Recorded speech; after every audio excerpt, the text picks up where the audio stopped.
SRS నివేదిక ప్రకారం దేశంలో వృద్ధుల జనాభా పెరిగిపోతోంది అని చెప్పి.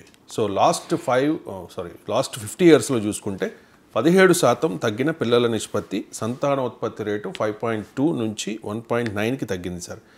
వృద్ధుల జనాభా పెరిగితే సమాజానికి, దేశానికి ఎదురయ్యే సవాళ్ళు ఏంటి? దాని నుంచి ఎలా బయటపడాలి, ఎలా సిద్ధం కావాలి దేశం? అంటే మన డెమోగ్రఫిక్ ట్రాన్సిషన్లో ట్రెండ్ ఏంటంటే, ఒకటి యంగ్ పాపులేషన్ ఎక్కువగా ఉంటుంది. ఇది మనకు అడ్వాంటేజ్. జపాన్కు, అమెరికాకు, ఈవెన్ చైనాకు కూడా లేని అడ్వాంటేజ్ ఇండియాకు రాబోతుంది. మనం చాలాసార్లు నేను మాట్లాడాను దీనిపైన. అంటే 2/3 of Indians are in the working age group. ఇప్పుడు అంటే పనిచేసే ఏజ్లో ఉన్నారు. అదే సమయంలో ఇండియాలో డెమోగ్రఫిక్ స్టడీస్, పాపులేషన్ స్టడీస్ చూస్తే ఓల్డ్ ఏజ్ పెరుగుతున్నారు కూడా.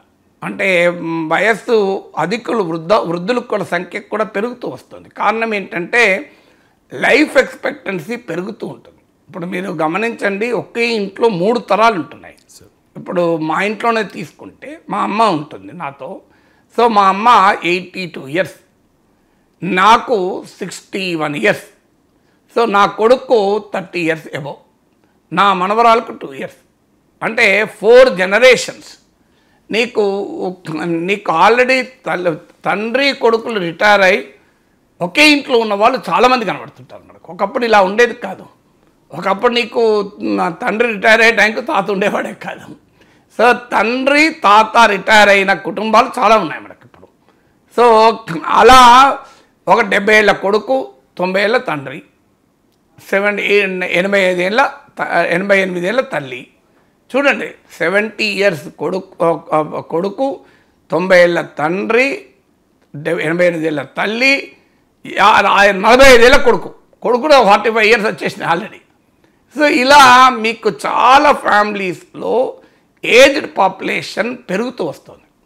దీనికి ఏం చెయ్యాలి? ఇది ఒక ఛాలెంజ్. ఎందుకంటే హెల్త్ కేర్ నీడ్స్ గణనీయంగా పెరుగుతాయి. ఎందుకంటే వృద్ధాప్యంలోనే మనకు ఆరోగ్య అవసరాలు పెరుగుతాయి. వృద్ధాప్యంలోనే ఆదాయం ఉండదు. వృద్ధాప్యంలోనే ఇన్సూరెన్స్ కూడా ఉండదు. మీరు చూడండి, అందువల్ల ఓల్డ్ ఏజ్ కేర్లో ఉండే ఛాలెంజ్ ఇది. హెల్త్ ఇన్సూరెన్స్లు ఇవ్వరు, ఇన్కమ్ ఉండదు, కానీ హెల్త్ అవసరాలేమో పెరుగుతాయి. అందువల్ల ఇక్కడ ప్రభుత్వాలే ఆ రకమైన ఒక సోషల్ సెక్యూరిటీ నెట్వర్క్ను క్రియేట్ చేయాలి.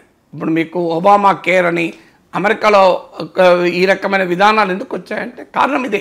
ఇప్పుడు మన దగ్గర కూడా ఆ రకమైనటువంటి రావాలి. 70 ఇయర్స్ 80 ఇయర్స్ దాటిన వృద్ధులకు ఆసుపత్రులు ప్రత్యేకంగా ఫ్రీ హాస్పిటల్ కేర్ ఉండాలి. సో దానివల్ల ఏమవుతుందంటే ఆ హెల్త్ అనేది ఒక పెద్ద ఛాలెంజ్గా ఉంటుంది. దేశంలో అత్యధిక మందికి ఏ రకమైన హెల్త్ ఇన్సూరెన్స్ ఉండదు, ఏ హెల్త్ సెక్యూరిటీ కూడా ఉండదు. అందువల్ల ఇది మొదటిది. తర్వాత రెండవది పెన్షన్ అనేది ఒక సోషల్ సెక్యూరిటీ. మీకు 2004 నుంచి ప్రభుత్వ ఉద్యోగులకు కూడా పాత పెన్షన్ లేదు. అఫ్కోర్స్ యూనిఫైడ్ పెన్షన్ స్కీమ్స్ అన్ని కొత్త వచ్చినా పాతది లేదు. ప్రైవేట్ సెక్టార్లోనైతే అసలే లేదు. అందువల్ల ఇన్సూరెన్స్ స్కీమ్స్ అంటే ఫ్యూచర్లో పెన్షన్ స్కీమ్స్ అనేది ప్రభుత్వం చాలా ఎఫెక్టివ్గా నిర్వహించాల్సి ఉంటుంది. అంటే భవిష్యత్తులో రిటైర్ అయినాక కూడా ప్రశాంతంగా జీవించగలిగేటువంటి ఆర్థిక సామర్థ్యాన్ని ప్రభుత్వాలు కల్పించేలా ప్రణాళికలు వేయాలి. కార్పొరేట్ కంపెనీలు తమ ఉద్యోగుల్ని 30 ఏళ్ళు 40 ఏళ్ళు తమ దగ్గర 20 ఏళ్ళు పనిచేసుకున్నాక వారు రిటైర్ అయినప్పుడు ప్రశాంతంగా జీవితం గడపగలగాలి. సో ఆ రకమైన కార్పొరేట్ సంస్థలు ఉండాలి. వ్యక్తులు, కుటుంబాలు కూడా 20 ఏళ్ళలో ఉన్నప్పుడే 60 ఏళ్ళ తర్వాత తాను ఎంత అవసరం ఉంటుంది, అప్పుడు నేను హాయిగా జీవించేలా ఏర్పాటు కూడా చేసుకోవాలి. అందువల్ల ఫైనాన్షియల్ సెక్యూరిటీ, హెల్త్ సెక్యూరిటీ ఒక కీలకమైన అంశంగా ఉంటుంది ఓల్డ్ ఏజ్ పెరుగుతుంటే. తర్వాత కేరింగ్ సర్వీసెస్ ఎకానమీ బాగా ఎక్స్పాండ్ అవుతుంది. మీరు గమనిస్తే ఒకప్పుడు మీకు ఈ రకంగా లేదు. నీకు ఇవాళ ఓల్డ్ ఏజ్లో నువ్వు బెడ్లో ఉన్నా అన్నీ చేసేటువంటి మనుషులు దొరుకుతున్నారు. సో ఈ కేరింగ్ సర్వీసెస్ని ఇన్సెంటివైజ్ చేయాలి. ప్రభుత్వాలు ట్యాక్స్ ఇన్సెంటివ్స్ ద్వారా కావచ్చు, కార్పొరేట్ సోషల్ రెస్పాన్సిబిలిటీ ద్వారా కావచ్చు, పబ్లిక్ ప్రైవేట్ పార్ట్నర్షిప్ ద్వారా కావచ్చు, ఈ కేరింగ్ సర్వీసెస్ను ఇంప్రూవ్ చేయగలగాలి. ఎందుకంటే ఇప్పుడు మేము మా అమ్మకి ఎఫోర్డ్ చేయగలం కనుక ఒక మనిషిని పెట్టాము. సో ఆమె 24 hours మా అమ్మ అవసరాలు చూస్తూ ఉంటుంది. మా అమ్మ బెడ్ రిడెన్ ఏం కాదు, బాగా నడవగలుగుతుంది, వాక్ చేయగలుగుతుంది. కానీ ఆమెకు ఏ అవసరం ఎప్పుడు ఉంటుందో తెలియదు కనుక ఒక మనిషిని పెట్టేశాం. సో ఆ మనిషి కంప్లీట్గా మా అమ్మనే చూసుకుంటారు. మేము ఇప్పుడు 24 గంటల పక్కన ఉండకపోవచ్చు. సో అందువల్ల ఓ రోజు ఒక పాలు తాగాలనిపించవచ్చు, లేదా ఫ్రూట్ కావాలనిపించవచ్చు. కానీ అందరూ ఇలా ఎఫర్ట్ చేయలేరు కదా. అందువల్ల కేరింగ్ సర్వీసెస్ను అఫోర్డబుల్ చేసటానికి అవసరమైన ట్యాక్స్ ఇన్సెంటివ్ స్ట్రక్చర్ను, ఇన్వెస్ట్మెంట్ స్ట్రక్చర్ని కూడా పెంచాలి. ఎందుకంటే caring services are going to become very very important. So rehabilitation services, caring services, తర్వాత ఓల్డ్ ఏజ్ హెల్త్ కేర్ మీద పరిశోధన జరగాలి. అంటే ఓల్డ్ ఏజ్లో వచ్చేటువంటి ఏజ్ రిలేటెడ్ ఎయిల్మెంట్స్ ఉంటాయి. ఇప్పుడు ఆర్థరైటిస్ ఉంది, అనివార్యంగా వస్తాయి. ఇప్పుడు ఈ మధ్యకాలంలో మోకాళ్ళ నొప్పులు విపరీతంగా పెరుగుతున్నాయి. So age related health disorders పైన అవేర్నెస్ కూడా పెరగాలి. అంటే 70 ఏళ్ళ వయసులో కూడా నేను ఆరోగ్యంగా ఉండాలి అంటే 30 ఏళ్ళ వయసులో ఏం చేయాలి? నువ్వు 30 ఏళ్ళ వయసులో రోజు సిగరెట్ తాగుతూ, మందు తాగుతూ, ఏమీ ఎక్సర్సైజ్ చేయకుండా జీవించామనుకోండి, 60 ఏళ్ళు దాటాక భయంకరమైన జీవితం గడపాల్సిందే, ఇంకో మార్గమే లేదు నీకు. అందువల్ల నీవు యంగ్ ఏజ్లో నీ లైఫ్ స్టైల్ అనేది ఓల్డ్ ఏజ్లో నీ లైఫ్ స్టైల్ను నిర్ణయిస్తుంది అన్న అవేర్నెస్ క్రియేట్ కావాలి. యంగ్ ఏజ్లో బాధ్యతారహితంగా, క్రమశిక్షణ రాహిత్యంతో విచ్చలవిడిగా గనక జీవితం గడిపితే ఖచ్చితంగా వృద్ధాప్యంలో నరకం చూడాల్సి ఉంటుంది. ఎవరో కొద్దిమందికి తప్ప, కొద్దిమంది వాళ్ళ జెనెటిక్ స్ట్రక్చర్ వల్లనో, వాళ్ళ బాడీ ఫ్రేమ్ మేకప్ వల్లనో తప్పించుకోవచ్చు. కానీ ఎట్టి పరిస్థితుల్లో తప్పించుకోలేరు. అందువల్ల letters create an awareness. Age related, ఇప్పుడు ఏజ్ పెరిగితే ఆర్థరైటిస్ వస్తుంది. కానీ మనము చిన్నప్పటి నుంచి స్విమ్మింగ్ చేసామనుకోండి, డెఫినెట్గా ఆర్థరైటిస్కు దూరం ఉండొచ్చు. ఎవరికైనా ఎవరికి వచ్చినా ఆ సీరియస్నెస్ రాకపోవచ్చు. అందువల్ల ఆ రకమైనటువంటి ఒక అవేర్నెస్ కూడా క్రియేట్ చేయాలి. What are the old age health challenges and young ఏజ్లో ఉన్నప్పుడే మన జీవన శైలిని ఎలా అడాప్ట్ చేసుకుంటే ఆ రకంగా ఉంటుందని. తర్వాత ఇటీవల కాలంలో వృద్ధులకు ఎమోషనల్ నీడ్స్ పెరిగిపోతున్నాయి. కారణం ఏంటంటే ముఖ్యంగా బాగా డెవలప్ అయిన ఫ్యామిలీస్లో కూడా ఈ సవాల్ వస్తుంది. పిల్లలు ఇద్దరూ బాగా చదువుకున్నారు, అమెరికాకి వెళ్ళిపోయారు. వాళ్ళు ఏమైనా వాట్సాప్లో మెసేజ్లు పంపుతారు. శతమానుభవతుల ప్రకాష్ రాజు ఉదాహరణ. సో అందువల్ల ఇక్కడ నుండి వాళ్ళు రారు. వాళ్ళు ఎప్పుడో 2 ఏళ్ళకు 2 ఏళ్ళకు ఒకసారి వచ్చారనుకుందాం. ఇక్కడ ఏదైనా ఎమర్జెన్సీ వస్తే తప్ప రారు. అప్పటిదాకా వీరు జీవించాలనే వరకు ఆవేదన పడుతూ ఉంటారు. అందువల్ల పిల్లలు కూడా ఆలోచించాలి. తాము ఎక్కడ ఉన్నా, అది అమెరికాలో ఉన్నా ఎక్కడున్నా, 6 నెలలకు ఒకసారి రాకపోయినా ఏడాదికోసారో వీలైనంతగా తల్లిదండ్రులకు విజిట్ చేయగలగడం, అవకాశం ఉంటే తల్లిదండ్రులు తీసుకెళ్ళగలడం. తల్లిదండ్రులు కూడా వెళ్ళరు అంత సులభంగా, అక్కడ చేంజ్ చేయాలరా మాకు పిచ్చకపోతుంది అని. కానీ బట్ వెళ్ళగలిగిన వాళ్ళు తీసుకెళ్ళగలిగితే, లేదంటే ఇక్కడైనా యూ స్పెండ్ టైం. ఏడాదికోసారో వచ్చినప్పుడు 15 రోజులు గడిపిపోవాలి. లేదా ఢిల్లీలోనో బెంగళూరులోనో జాబ్ చేస్తావు. అన్ఫార్చునేట్లీ ఏమవుతుంది, ఒకే సిటీలో ఉండి పిల్లల దగ్గర తల్లిదండ్రుల దగ్గర ఉండే పరిస్థితి ఇవాళ మనం చూస్తున్నాం. అలా ఉండడం తప్పని నేను అంటలేను. కొన్నిసార్లు అనివార్యం కూడా కావచ్చు. వీళ్ళు జాబ్ చేసే ప్లేస్ ఉండొచ్చు. రెండు కుటుంబాలు, 2 తరాల మధ్య ఆ గ్యాప్ ఉంటుంది కనుక అట్లీస్ట్ వీకెండ్లోనైనా గడపండి. ఇప్పుడు వీకెండ్లోనైనా గడపండి. లేదా ఫెస్టివల్స్, పేరెంట్స్ మీరున్న సిటీలో ఉంటే ఎట్టి పరిస్థితుల్లో ఫెస్టివల్స్కు పేరెంట్స్తోనే గడపాలి. అది రూల్గా పెట్టుకోవాలి. సో అట్లీస్ట్ ఫెస్టివల్స్ అయినా అమ్మా నాన్నలతో గడుపుతాం. మేము ఎక్కడున్నా, ఈవెన్ వేరే నగరంలో ఉన్నా కనీసం 1-2 ఫెస్టివల్కి వస్తాం. సిటీలోనే ఉంటే ప్రతి ఫెస్టివల్కి వస్తాం. ఆ రకంగా ఆ ఎమోషనల్ నీడ్స్ ఉంటుంది. ఏది లేదు, మీ ఇంట్లోనే ఉన్నారనుకోండి, రోజు ఒక 15 నిమిషాలు మాట్లాడడం నేర్చుకోండి. ఇప్పుడు మా అమ్మ మా ఇంట్లో ఉంటుంది.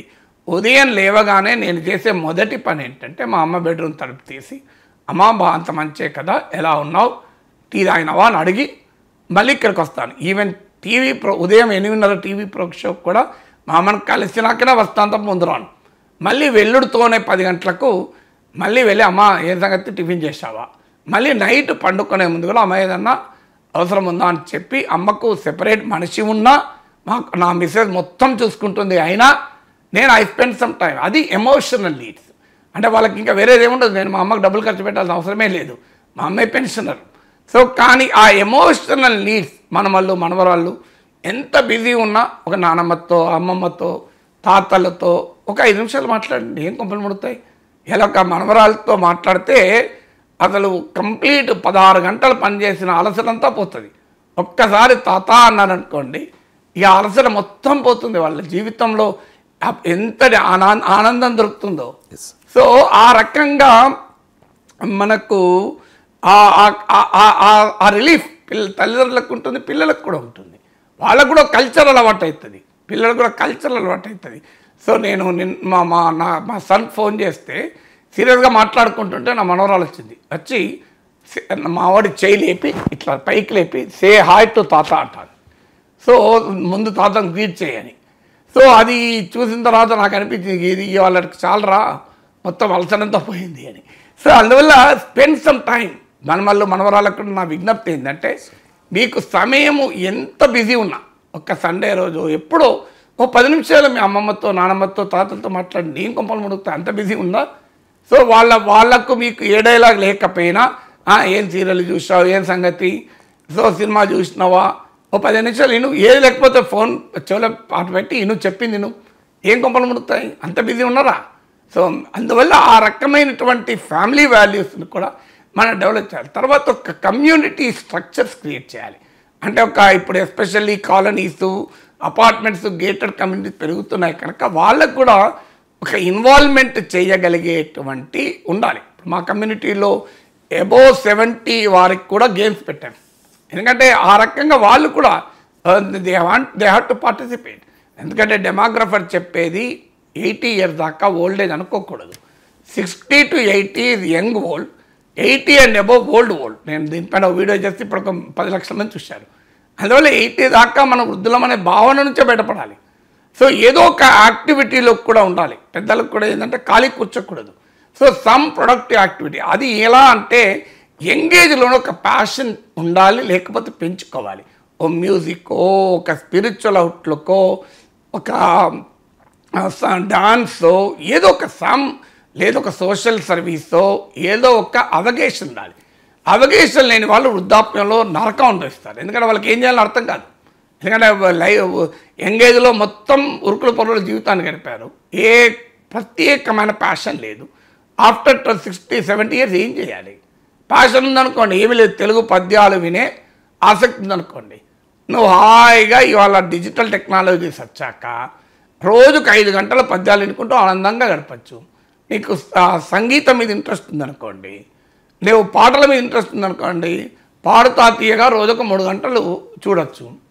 సో సంథింగ్ నీకు ఆధ్యాత్మిక ఉందనుకోండి, మీకు చాగంటి గరకపాటి వీడియోలు పెట్టుకొని రోజుకో 4 గంటలు టైంపాస్ చేయొచ్చు. సో అందువల్ల సమ్ ప్యాషన్ ఉండాలి. You have to have. వీలైతే ఆ ప్యాషన్ ప్రొడక్టివ్గా ఉండాలి. ఇప్పుడు 60 ఏళ్ళు 70 ఏళ్ళు ఉన్నారు, పక్కన ఒక గవర్నమెంట్ స్కూల్ ఉంటుంది, వెళ్ళి ఒక గంట సేపు పాఠం చెప్పి ఏం కొంపలు మునుగుతాయి? ఏది ఆశించకుండా వెళ్ళి పాఠం చెప్పు.